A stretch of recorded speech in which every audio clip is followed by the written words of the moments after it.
রাধে রাধে। আজকে আমি রাধারানীর বাগানে ফুল গাছে ওষুধ দিব। প্রচণ্ড শুঁয়াপোকা এবং পোকায় ভর্তি হয়ে গেছে, তাই আমি প্রথমে 20 লিটার জল নিয়েছি।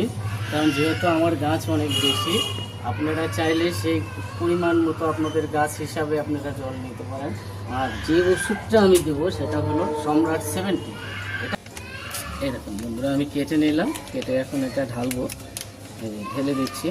শুঁয়াপোকা প্রচুর, তাই আমি এর সাথে আরেকটু কোরা ডোজের আরেকটা ওষুধ মিলাবো। এই যে এটা, এই যে দেখুন এটা কালার, এই ওটা দিলাম।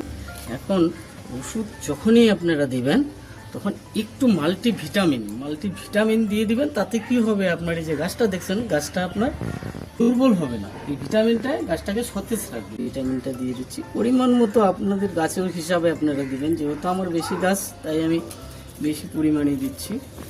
এখন এটাকে আপনি মিলান।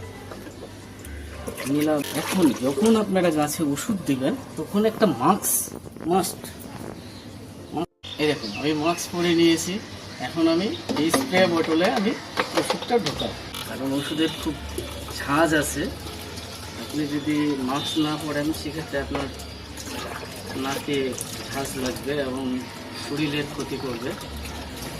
তার জন্য আপনি মাস্ক পরবেন। আর এই ওষুধ যখনই দিবেন সকালে না হয় সন্ধ্যা, কারণ সকালবেলা দিলে আপনার পোকাগুলো গাছের উপরে উঠে আসে, পাতার উপরে উঠে আসে। আর যদি দুপুরবেলা দিলে কি হবে, এই যে পাতাটা আছে, পাতাটা নিচে চলে যাবে। সাধারণত নিচে আমাদের ওষুধ দিতে একটু অসুবিধা হয়, ওই জন্য হয় সকালে দিবেন, না হয় আপনার যখন সূর্য ডোবার একটু আগে দিবেন।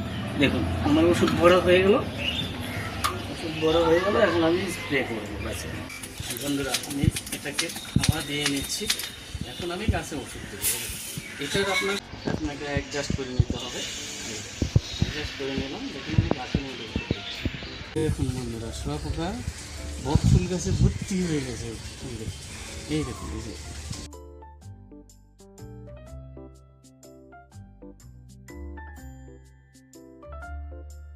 এখন আমি এই শুঁয়াপোকাগুলোকে ওষুধ দিয়ে মারবো।